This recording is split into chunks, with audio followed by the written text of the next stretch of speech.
Epstein ਦੀ ਸਾਰੀ ਜਿਹੜੀ front line ਹੈ ਉਹ ਇਜ਼ਰਾਈਲ ਲਈ ਹੈ, ਪਰ ਉਹਦੇ ਚ ਉਹਦੀ ਪਹੁੰਚ ਇਸ ਲੈਵਲ ਤੇ ਹੈ ਕਿ ਟਰੰਪ ਨੂੰ ਤੱਕ ਪਹੁੰਚ ਕਰਨ ਲਈ ਵੀ ਵਾਇਆ ਐਪਸਟੀਨ ਜਾਣਾ ਪੈਂਦਾ ਤੇ ਐਪਸਟੀਨ ਇਹਨੂੰ ਇੰਡੀਆ ਨੂੰ ਕਹਿੰਦਾ ਵੀ ਜਾ ਨੇਤਨਯਾਹੂ ਕੋ।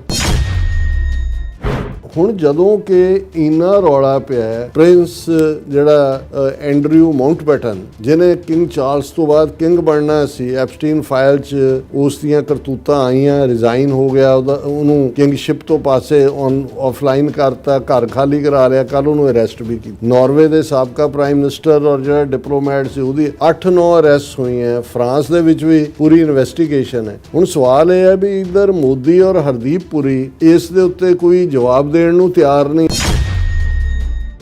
ਅਚਾਨਕ ਇਸ ਵੇਲੇ ਜਦੋਂ ਕਿ ਚਾਰ ਚੁਫੇਰੇ ਇਹਦਾ ਰੌਲਾ ਪਿਆ ਐਪਸਟੀਨ ਫਾਈਲਸ ਦਾ, ਇਨਵੈਸਟੀਗੇਸ਼ਨਸ ਹੋ ਰਹੀਆਂ, ਅਰੈਸਟ ਹੋ ਰਹੀਆਂ, ਇਨਕੁਆਰੀਆਂ ਖੁੱਲ ਰਹੀਆਂ, ਨੇਤਨਯਾਹੂ ਖੁਦ ਮੁਸੀਬਤ 'ਚ, ਵਾਰ ਕ੍ਰਿਮੀਨਲ ਤਾਂ ਹੈ ਹੀ ਹੈ, ਈਰਾਨ ਦਾ ਇਸ਼ੂ ਭਖਿਆ ਹੋਇਆ ਜਾਂ ਐਸੀ ਕੀ ਮਜਬੂਰੀ ਹੈ ਕਿ ਵੀ ਨੇਤਨਯਾਹੂ ਅਨਾਉਂਸ ਕਰ ਰਿਹਾ ਵੀ ਮੋਦੀ ਆ ਰਿਹਾ। ਹੁਣ ਇਹ ਹੈ ਫਾਈਨਲ ਨੱਕ ਰਗੜਾਣਾ। ਮਿਲੀਅਨਸ ਆਫ ਪੇजेस ਨੇ ਐਪਸਟਾਈਨ ਫਾਈਲ ਦੇ, ਔਰ ਇਹ ਜਿਹੜੀ ਮੋਦੀ ਦਾ ਇਖਲਾਕੀ ਪੱਧਰ ਹੈ ਉਹ ਬਹੁਤ ਘਟੀਆ, ਬਹੁਤ ਨੀਵਾਂ ਹੈ। ਗੁਜਰਾਤ ਦਾ ਚੀਫ ਮਿਨਿਸਟਰ ਹੁੰਦਿਆਂ ਈਵਨ ਆਪਣੀਆਂ ਇੱਥੇ ਜਿਹੜੀਆਂ ਗੁਜਰਾਤੀ ਬੱਚੀਆਂ ਸੀ ਉਹਨਾਂ ਦੇ ਨਾਲ ਵੀ ਇਹਨਾਂ ਨੇ ਕਿੰਨੇ ਜ਼ਬਰ ਕੀਤੇ ਹੋਏ ਨੇ।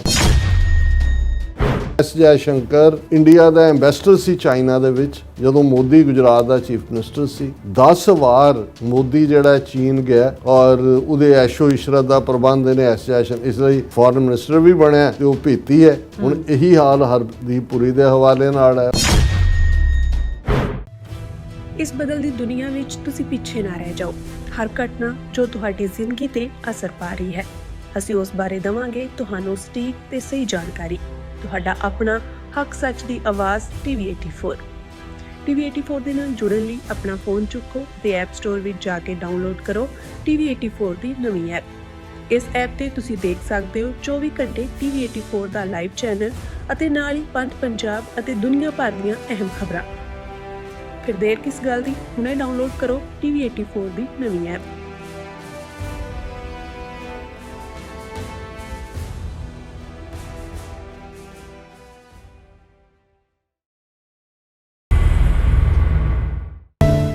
ਦਰਸ਼ਕੋ, ਬ੍ਰੇਕ ਤੋਂ ਬਾਅਦ ਤੁਹਾਡਾ ਸਭ ਦਾ ਭਰਪੂਰ ਸਵਾਗਤ ਹੈ। ਸੋ ਵੀਅਰਸ, ਗੱਲਬਾਤ ਕਰਨ ਜਾ ਰਹੇ ਹਾਂ ਕਿ ਇਜ਼ਰਾਈਲ ਦੇ ਪ੍ਰਧਾਨ ਮੰਤਰੀ ਨੇਤਨਯਾਹੂ ਨੇ ਇੰਕਸ਼ਾਫ ਕੀਤਾ ਹੈ ਕਿ ਭਾਰਤ ਦਾ ਪ੍ਰਧਾਨ ਮੰਤਰੀ ਮੋਦੀ 25 ਫਰਵਰੀ ਨੂੰ 2 ਰੋਜ਼ਾ ਇਜ਼ਰਾਈਲ ਦੇ ਦੌਰੇ ਤੇ ਆ ਰਿਹਾ ਹੈ, ਜਿੱਥੇ ਉਹ ਇਜ਼ਰਾਈਲ ਦੀ ਪਾਰਲੀਮੈਂਟ ਨੂੰ ਵੀ ਸੰਬੋਧਨ ਕਰੇਗਾ। 2014 ਵਿੱਚ ਪ੍ਰਧਾਨ ਮੰਤਰੀ ਬਣਨ ਤੋਂ ਬਾਅਦ ਮੋਦੀ ਦੀ ਇਹ ਦੂਸਰੀ ਇਜ਼ਰਾਈਲ ਦੀ ਫੇਰੀ ਹੋਵੇਗੀ। ਇਸ ਮੋਦੀ ਦੀ ਅਚਾਨਕ ਫੇਰੀ ਨੂੰ ਲੈ ਕੇ ਬਹੁਤ ਸਾਰੀਆਂ ਦੰਦ ਕਥਾਵਾਂ ਚੱਲ ਰਹੀਆਂ ਹਨ। ਕਿਆਸ ਕੀਤਾ ਜਾ ਰਿਹਾ ਹੈ ਕਿ ਮੋਦੀ ਤੇ ਹਰਦੀਪ ਪੁਰੀ ਦੇ ਨਾਵਾਂ ਦਾ ਐਪਸਟੀਨ ਫਾਈਲ ਵਿੱਚ ਆਉਣਾ ਉਹਨਾਂ ਲਈ ਵੱਡੀ ਮੁਸੀਬਤ ਬਣ ਸਕਦਾ ਹੈ ਔਰ ਕਈ ਹੋਰ ਵੀ ਗੁੱਝੇ ਭੇਦ ਹੋ ਸਕਦੇ ਨੇ ਜੋ ਐਪਸਟੀਨ ਫਾਈਲਸ ਵਿੱਚ ਦੱਬੇ ਹੋਏ ਨੇ। ਐਪਸਟੀਨ ਇਜ਼ਰਾਈਲੀ ਖੁਫੀਆ ਏਜੰਸੀ ਮੁਸਾਦ ਦਾ ਕਰਿੰਦਾ ਸੀ। ਮੋਦੀ ਇਜ਼ਰਾਈਲ ਨਾਲ ਡਿਫੈਂਸ ਡੀਲ ਵੀ ਕਰੇਗਾ, ਪਰ ਅਸਲੀ ਮਕਸਦ ਐਪਸਟੀਨ ਫਾਈਲ 'ਚੋਂ ਆਪਣੀਆਂ ਗੰਦੀਆਂ ਫੋਟੋਆਂ ਕਢਵਾਉਣਾ ਹੀ ਹੈ। ਸੋ ਇਸ ਬਾਰੇ ਆਪਾਂ ਗੱਲਬਾਤ ਕਰਨ ਜਾ ਰਹੇ ਹਾਂ। ਸੋ ਅਸੀਂ ਚਾਹਾਂਗੇ ਕਿ ਤੁਸੀਂ ਇਸੇ ਤਰ੍ਹਾਂ ਬਣੇ ਰਹਿਣਾ। ਦੇਖਣ, ਸੁਣ ਲਿਆ, ਲਿਖਣ ਲਈ ਤੁਹਾਡਾ ਸਭ ਦਾ ਬਹੁਤ ਬਹੁਤ ਧੰਨਵਾਦ ਜੀ। ਡਾਕਟਰ ਸਾਹਿਬ, ਕੀ ਵਿਚਾਰਾਂ ਨੇ?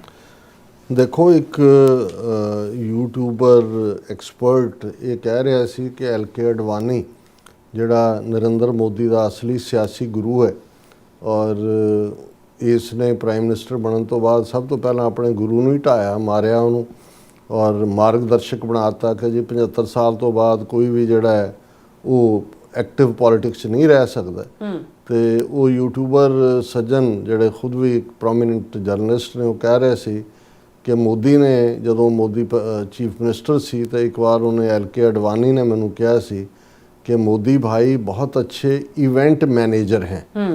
ਹੁਣ ਕਿਸੇ ਇਵੈਂਟ ਨੂੰ ਮੈਨੇਜ ਕਰਨਾ, ਉਸ 'ਚੋਂ ਪਬਲਿਸਿਟੀ ਕੱਢਣਾ, ਉਸ ਨੂੰ ਇਵੇਂ ਦਰਸਾਉਣਾ, ਔਰ ਜੇ ਕਹਿਣਾ ਹੋਏ ਕਿ 2014 ਤੋਂ ਜਦੋਂ ਤੋਂ ਮੋਦੀ ਪ੍ਰਾਈਮ ਮਿਨਿਸਟਰ ਬਣਿਆ ਜੋ ਕੁਝ ਵੀ ਉਹ ਕਰ ਰਿਹਾ ਇਵੈਂਟ ਮੈਨੇਜਮੈਂਟ ਹੀ ਹੈ।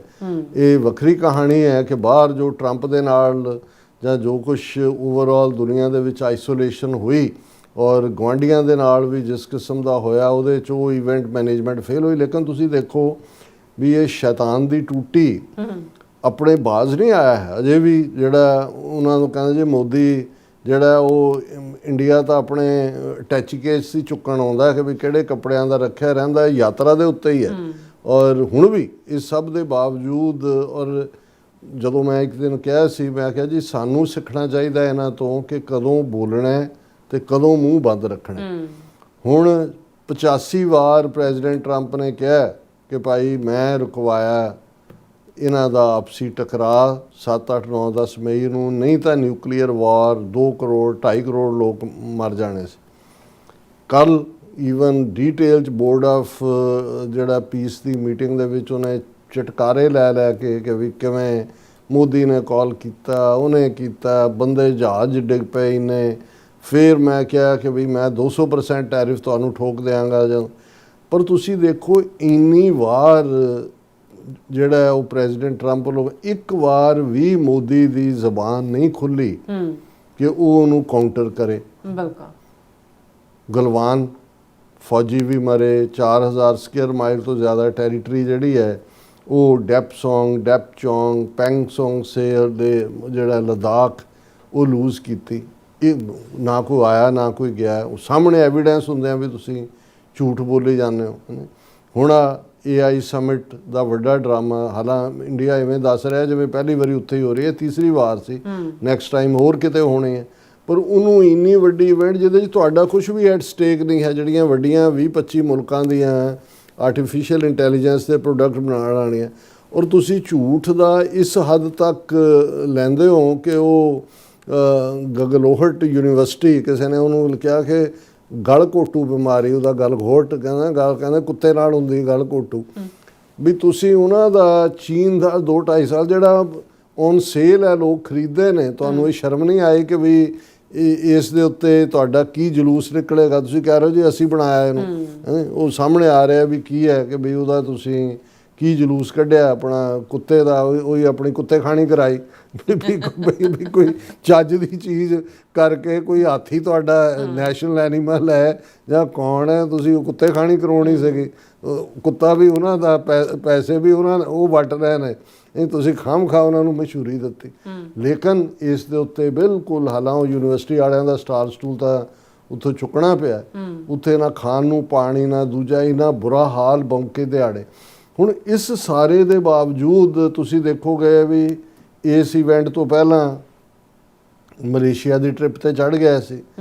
ਹੁਣ ਐਪਸਟਾਈਨ ਫਾਈਲਸ ਜਾਂ ਐਪਸਟੀਨ ਫਾਈਲਸ ਇੰਨਾ ਵੱਡਾ ਕੇਸ, ਮੈਨੂੰ ਨਹੀਂ ਲੱਗਦਾ ਕਿ ਉਹ ਦੁਨੀਆ ਦੇ ਵਿੱਚ ਸਕੈਂਡਲ ਤਾਂ ਹੁੰਦੇ ਰਹੇ ਨੇ, ਸੈਕਸ ਰਿਲੇਟਡ ਸਕੈਂਡਲ ਔਰ ਦੂਸਰੇ ਜਿਹਦੇ ਥੱਲੇ ਕਈ ਮਿਨਿਸਟਰਾਂ ਨੂੰ ਅਹੁਦੇ ਛੱਡਣੇ ਪਏ, ਕਈ ਵਾਇਸਰਾਏ ਵੀ ਤਿਲਕੇ। ਲੇਕਿਨ ਇਵੇਂ ਕਦੇ ਨਹੀਂ ਹੋਇਆ ਕਿ ਇੱਕ ਇੰਟੈਲੀਜੈਂਸ ਏਜੰਸੀ ਦਾ ਫਰੰਟ ਜਿਹਦੇ ਥੱਲੇ ਯੂਰਪ ਹੋਏ, ਏਸ਼ੀਆ ਹੋਏ, ਬਿਲੀਅਨਰ ਹੋਣ, ਪੋਲੀਟੀਸ਼ੀਅਨਸ ਹੋਣ, ਫਿਲਾਸਫਰ ਹੋਣ, ਨੋਮ ਚੋਮੈਸਕੀ ਵਰਗਾ ਫਿਲਾਸਫਰ ਜਿਹਦੀਆਂ ਕਿਤਾਬਾਂ ਤੇ ਜਿਸ ਨੂੰ ਇਸ ਯੁੱਗ ਦਾ ਵੱਡਾ ਇੱਕ ਦਾਰਸ਼ਨਿਕ ਮੰਨਿਆ ਜਾਂਦਾ ਹੈ, ਉਹ ਸਾਰੇ ਹੀ ਕਾਣੇ ਕੀਤੇ ਹੋਣ ਔਰ ਸਾਰਿਆਂ ਦਾ ਮਿਲੀਅਨਸ ਆਫ ਪੇजेस ਦਾ ਰਿਕਾਰਡ ਮੇਨਟੇਨ ਕੀਤਾ ਹੋਏ ਉਸ ਬੰਦੇ ਨੇ। ਔਰ ਉਸ ਲੈਵਲ ਦੇ ਉੱਤੇ ਕਿ ਈਵਨ ਹਰਦੀਪ ਪੁਰੀ ਵਰਗਾ ਬੰਦਾ ਜਿਹੜਾ 10 ਸਾਲ ਇੱਥੇ ਨਿਊਯਾਰਕ 'ਚ ਬੈਠਾ ਰਿਹਾ, ਕਿਉਂਕਿ ਇਹ ਇੰਡੀਅਨ ਫੋਰਨ ਸਰਵਿਸ ਦਾ ਆਫਿਸ UN ਦੇ ਵਿੱਚ ਇਹਨੂੰ ਇੰਡੀਆ ਨੇ ਆਪਣਾ ਐਂਬੈਸਡਰ ਬਣਾਇਆ ਹੋਇਆ ਸੀ, ਪਰਮਾਨੈਂਟ ਰਿਪਰੈਜ਼ੈਂਟ। 2013 'ਚ ਰਿਟਾਇਰ ਹੋ ਗਿਆ। ਹੁਣ ਤੁਸੀਂ ਦੇਖੋ ਕਿ ਵੀ ਹੁਣ ਈਵਨ ਇਹ ਵੀ ਡਿਸਕਸ ਹੋ ਰਿਹਾ ਵੀ ਜਿਹੜੀ ਚੇਂਜ ਹੋਈ 2014 'ਚ, ਇਹ ਤਾਂ ਸਾਹਮਣੇ ਆ ਗਿਆ ਸੀ ਕਿ ਵੀ RSS ਨੇ ਕਿਵੇਂ ਉਹ ਮੈਨੇਜ ਕੀਤਾ, ਐਂਟੀ ਕਰਪਸ਼ਨ ਪ੍ਰਚਾਰ ਸ਼ੁਰੂ ਕੀਤਾ, 24/7 ਅੰਨਾ ਹਜ਼ਾਰੇ ਲਿਆ ਕੇ ਬਿਠਾਇਆ, ਵਿਵੇਕਾਨੰਦ ਫਾਊਂਡੇਸ਼ਨ ਅਜੀਤ ਡੋਵਾਲ ਚਲਾਉਂਦਾ ਸੀ, ਉਹ ਫੂਡ ਦਾ ਪ੍ਰਬੰਧ ਕਰਦਾ ਸੀ, ਰਾਮਦੇਵ ਨੂੰ ਲਿਆ ਕੇ ਬਿਠਾਇਆ ਜਾਂ ਦੂਜਾ, ਇਹ ਲੱਗਦਾ ਸੀ ਕਿ RSS ਨੇ। ਹੁਣ ਜਦੋਂ 2013 ਦੇ ਵਿੱਚ ਹਰਦੀਪ ਪੁਰੀ ਰਿਟਾਇਰ ਹੋ ਜਾਂਦਾ ਆਪਣੇ ਜੌਬ ਤੋਂ, ਔਰ ਹੁਣ ਇਹ ਸਾਹਮਣੇ ਆਉਂਦਾ ਕਿ ਵੀ ਉਸ ਦੀਆਂ 14 ਕਿ 18 ਮੀਟਿੰਗਸ ਜਿਹੜੀਆਂ ਨੇ ਉਹ ਐਪਸਟੀਨ ਦੇ ਨਾਲ ਔਨ ਰਿਕਾਰਡ ਨੇ।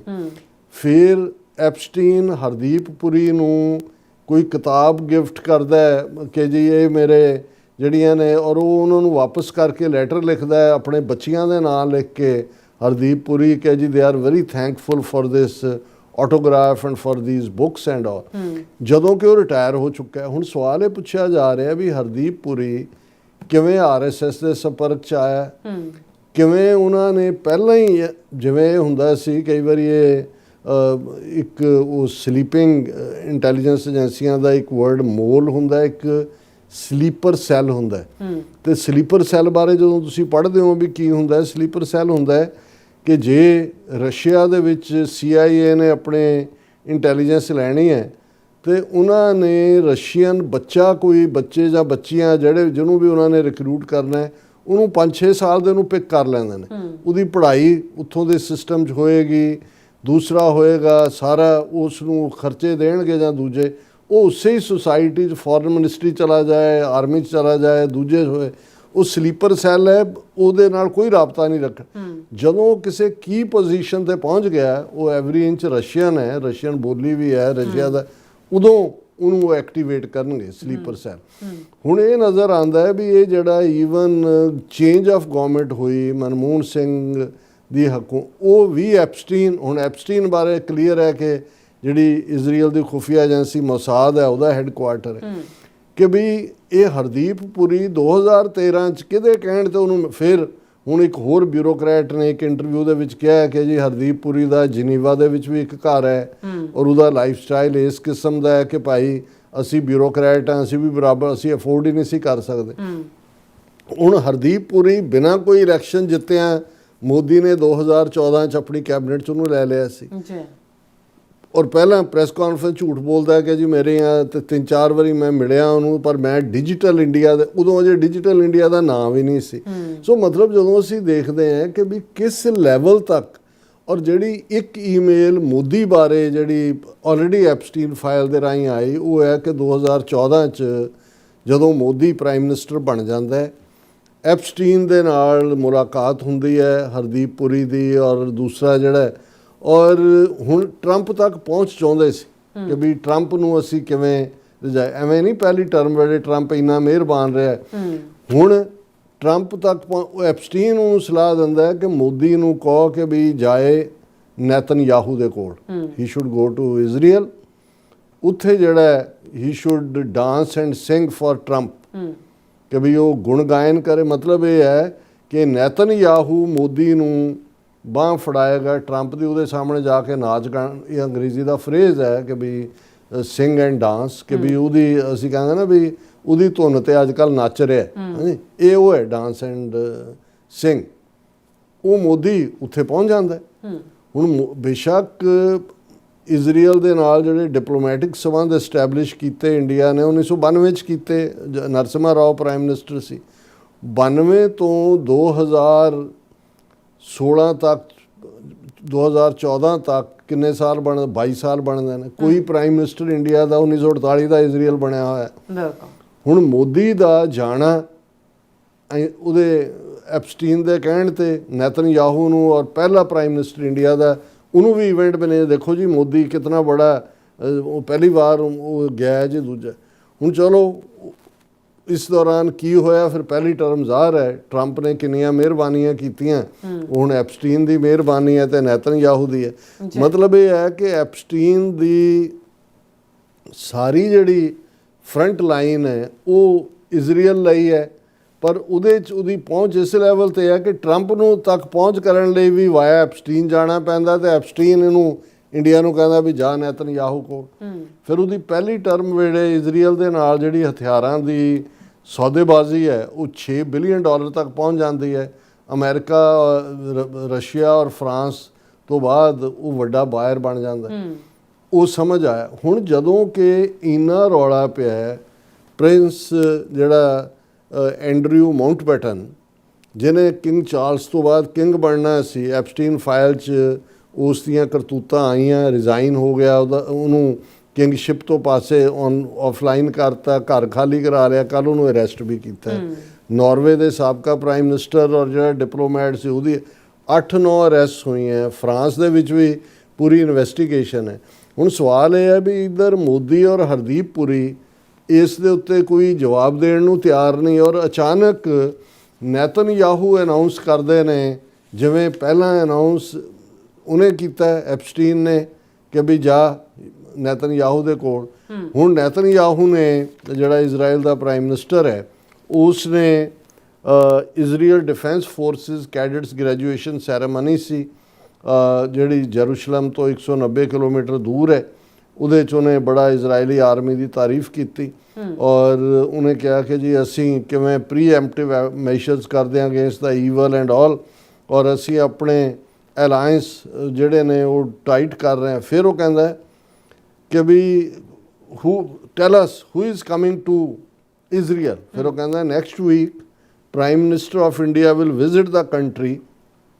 ਇਹ ਜਾਈਜੈਂਟਿਕ ਪਾਵਰ, ਵੱਡੀ ਤਾਕਤ ਵਾਲਾ ਜਿਹੜਾ ਪ੍ਰਾਈਮ ਮਿਨਿਸਟਰ ਹੈ ਉਹ ਆ ਰਿਹਾ। ਉਹਨੇ ਉਹ ਅਨਾਉਂਸ ਕਰ ਰਿਹਾ, ਇੰਡੀਆ ਦੇ ਫੋਰਨ ਮਿਨਿਸਟਰੀ ਨਹੀਂ ਅਨਾਉਂਸ ਕਰ ਰਹੀ। ਫਿਰ ਉਹ ਕਹਿੰਦਾ ਵੀ ਅਸੀਂ ਜਿਹੜਾ and of course you know that few days ago ਮੈਂ 7ਵੀਂ ਵਾਰੀ ਅਮਰੀਕਾ ਦੇ ਪ੍ਰੈਜ਼ੀਡੈਂਟ ਟਰੰਪ ਨੂੰ ਮਿਲ ਕੇ ਆਇਆ, ਇਹ ਨੈਤਨਯਾਹੂ ਕਹਿ ਰਿਹਾ। ਔਰ ਮੈਂ ਗ੍ਰੇਟੈਸਟ ਫਰੈਂਡ ਹੈ ਸਾਡਾ ਟਰੰਪ, ਔਰ ਅਮਰੀਕਨ ਸਿਕਿਉਰਿਟੀ ਡਾਕਟਰੀਨ 'ਚ ਸਾਨੂੰ ਮਾਡਲ ਐਲਾਈ ਕਿਹਾ ਹੋਇਆ।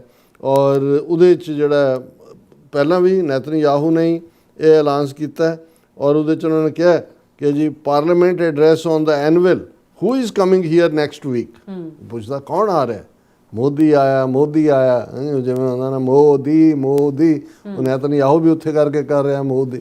ਹੁਣ ਜਿਹੜਾ ਸਵਾਲ ਪੁੱਛਿਆ ਜਾ ਰਿਹਾ ਵੀ ਅਚਾਨਕ ਇਸ ਵੇਲੇ ਜਦੋਂ ਕਿ 4 ਚੁਫੇਰੇ ਇਹਦਾ ਰੌਲਾ ਪਿਆ ਐਪਸਟੀਨ ਫਾਈਲਸ ਦਾ, ਇਨਵੈਸਟੀਗੇਸ਼ਨਸ ਹੋ ਰਹੀਆਂ, ਅਰੈਸਟ ਹੋ ਰਹੀਆਂ, ਇਨਕੁਆਰੀਆਂ ਖੁੱਲ ਰਹੀਆਂ, ਨੈਤਨਯਾਹੂ ਖੁਦ ਮੁਸੀਬਤ 'ਚ, ਵਾਰ ਕ੍ਰਿਮੀਨਲ ਤਾਂ ਹੈ ਹੀ ਹੈ, ਈਰਾਨ ਦਾ ਇਸ਼ੂ ਭਖਿਆ ਹੋਇਆ ਜਾਂ ਐਸੀ ਕੀ ਮਜਬੂਰੀ ਹੈ ਕਿ ਵੀ ਨੈਤਨਯਾਹੂ ਅਨਾਉਂਸ ਕਰ ਰਿਹਾ ਵੀ ਮੋਦੀ ਆ ਰਿਹਾ।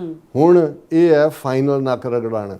ਔਰ ਇਹਦੇ 'ਚ ਇਹ ਆ ਰਿਹਾ ਵੀ ਮਿਲੀਅਨਸ ਆਫ ਪੇਜਸ ਨੇ ਐਪਸਟਾਈਨ ਫਾਈਲ ਦੇ, ਔਰ ਇਹ ਜਿਹੜੀ ਮੋਦੀ ਦਾ ਇਖਲਾਕੀ ਪੱਧਰ ਹੈ ਉਹ ਬਹੁਤ ਘਟੀਆ, ਬਹੁਤ ਨੀਵਾਂ ਹੈ। ਔਰ ਇਹ ਗੱਲ ਮੈਂ ਨਹੀਂ ਕਹਿੰਦਾ, ਇਹ ਈਵਨ ਚਾਈਨਾ ਦੇ ਸਾਹਮਣੇ ਵੀ ਕਿਉਂ ਨਹੀਂ ਬੋਲਦਾ। ਸੁਬਰਾਮਨੀਅਮ ਸਵਾਮੀ ਇਹਨਾਂ ਦਾ ਆਈਡੀਆਲੌਗ ਕਹਿੰਦਾ ਹੈ ਕਿ ਇਹ ਜਦੋਂ ਚੀਫ ਮਿਨਿਸਟਰ ਸੀ ਗੁਜਰਾਤ ਦਾ ਮੋਦੀ 10 ਵਾਰ ਚੀਨ ਗਿਆ, ਔਰ ਇਹ ਜਿਹੜਾ ਜਿਹਨੂੰ ਹੁਣ ਜਿੰਨੀ ਫੋਰਨ ਪਾਲਿਸੀ ਦੀ ਫੇਲਿਅਰ ਹੋਈ ਹੈ ਉਹਦੇ ਬਾਵਜੂਦ S Jai Shankar foreign minister ਕਿਉਂ ਬਣਿਆ ਹੋਇਆ? ਹਰਦੀਪ ਪੁਰੀ ਦੇ ਭੇਦ ਸਾਹਮਣੇ ਪਹਿਲਾ ਕੰਮ ਹੁੰਦਾ ਵੀ ਅਸਤੀਫਾ। ਉਹ ਪਹਿਲੇ ਦਿਨ ਤੋਂ ਕਿਉਂ ਨਾਲ ਚੰਬੜਿਆ ਹੋਇਆ? ਉਹੀ ਇਖਲਾਕੀ ਕਮਜ਼ੋਰੀ ਦੇ ਦੋਨੋਂ ਭੇਤੀ ਨੇ। ਔਰ ਸੁਬਰਾਮਨੀਅਮ ਸਵਾਮੀ ਕਹਿੰਦਾ ਵੀ ਐਸ ਜੈ ਸ਼ੰਕਰ ਇੰਡੀਆ ਦਾ ਐਂਬੈਸਡਰ ਸੀ ਚਾਈਨਾ ਦੇ ਵਿੱਚ ਜਦੋਂ ਮੋਦੀ ਗੁਜਰਾਤ ਦਾ ਚੀਫ ਮਿਨਿਸਟਰ ਸੀ। 10 ਵਾਰ ਮੋਦੀ ਜਿਹੜਾ ਚੀਨ ਗਿਆ ਔਰ ਉਹਦੇ ਐਸ਼ੋ ਇਸ਼ਰਤ ਦਾ ਪ੍ਰਬੰਧ ਨੇ ਐਸ ਜੈ ਸ਼ੰਕਰ, ਇਸ ਲਈ ਫੋਰਨ ਮਿਨਿਸਟਰ ਵੀ ਬਣਿਆ ਤੇ ਉਹ ਭੇਤੀ ਹੈ। ਹੁਣ ਇਹੀ ਹਾਲ ਹਰਦੀਪ ਪੁਰੀ ਦੇ ਹਵਾਲੇ ਨਾਲ ਹੈ। ਔਰ ਉਹਦਾ ਸੁਬਰਾਮਨੀਅਮ ਸਵਾਮੀ ਕਹਿੰਦਾ ਕਿ ਭਾਈ ਬਹੁਤ ਕੁਛ ਪਿਆ, ਇਹ ਤਾਂ ਗੁਜਰਾਤ ਦਾ ਚੀਫ ਮਿਨਿਸਟਰ ਹੁੰਦਿਆਂ ਈਵਨ ਆਪਣੀਆਂ ਇੱਥੇ ਜਿਹੜੀਆਂ ਗੁਜਰਾਤੀ ਬੱਚੀਆਂ ਸੀ ਉਹਨਾਂ ਦੇ ਨਾਲ ਵੀ ਇਹਨਾਂ ਨੇ ਕਿੰਨੇ ਜ਼ਬਰ ਕੀਤੇ ਹੋਏ ਨੇ। ਸੋ ਕੁੱਲ ਮਿਲਾ ਕੇ ਜਿਹੜੀਆਂ ਕਿਰਾਸ ਸਰਾਈਆਂ ਜਾਂ ਦੂਸਰੀਆਂ ਹੋਣਗੀਆਂ, ਪਰ ਇਹਦੇ 'ਚ ਕੋਈ ਸ਼ੱਕ ਨਹੀਂ ਕਿ ਟਾਈਮਿੰਗ ਇਹ ਦੱਸ ਰਹੀ ਹੈ। ਔਰ ਹੁਣ ਜਿਹੜਾ ਚਰਚਾ ਹੋ ਰਹੀ ਹੈ ਕਿ ਵੀ ਇਨ ਰਿਟਰਨ ਉਹ ਸਾਰੇ ਭੇਤ ਨੂੰ ਲੁਕਾਉਣ 'ਚ ਐਪਸਟੀਨ ਫਾਈਲਸ 'ਚ ਮੋਦੀ ਕੀ ਦੇਗਾ? ਉਹ ਕਹਿੰਦਾ ਜੀ ਜੋ ਕੁਛ ਟਰੰਪ ਨੂੰ ਦੇ ਰਿਹਾ ਸਭ ਕੁਛ ਹੀ ਵੀ ਇੱਕ ਤਾਂ ਵੱਡੀ ਡਿਫੈਂਸ ਡੀਲ ਹੋਏਗੀ ਇਜ਼ਰਾਈਲ ਤੋਂ ਜਿਹੜਾ ਫੌਜੀ ਸਾਜ਼ੋ ਸਮਾਨ ਖਰੀਦਣ ਦਾ, ਤੇ ਅੱਗੋਂ ਲਈ ਹਜ਼ੂਰ ਸਾਡੇ ਮਾਈ ਬਾਪ, ਔਰ ਜਿਹੜਾ ਇਸ ਵੇਲੇ ਇਹ ਸਾਰਾ ਮਾਹੌਲ ਬਣਿਆ। ਸੋ ਇਹ ਇਖਲਾਕੀ ਪਦ, ਇਹ ਇਹਨਾਂ ਦਾ ਹਿੰਦੂਤਵ ਹੈ, ਇਹ ਇਹਨਾਂ ਦੀ ਦੇਸ਼ ਭਗਤੀ ਹੈ, ਇਹ ਇਹਨਾਂ ਦਾ ਇਖਲਾਕ ਹੈ, ਇਹ ਇਹਨਾਂ ਦੀ ਜਮਹੂਰੀਅਤ ਹੈ। ਬਿਲਕੁਲ ਡਾਕਟਰ ਸਾਹਿਬ, ਤੁਹਾਡਾ ਬਹੁਤ ਬਹੁਤ ਸ਼ੁਕਰੀਆ। ਸੋ ਥਲੈਨ ਬ੍ਰੇਕ ਵਿਊਅਰਸ ਤੋਂ ਸਾਨੂੰ ਇਸ ਤਰ੍ਹਾਂ ਬੜੇ ਰਹਿਣਾ, ਮਿਲਦੇ ਆਫਟਰ ਦਿਸ ਸ਼ਾਰਟ ਬ੍ਰੇਕ।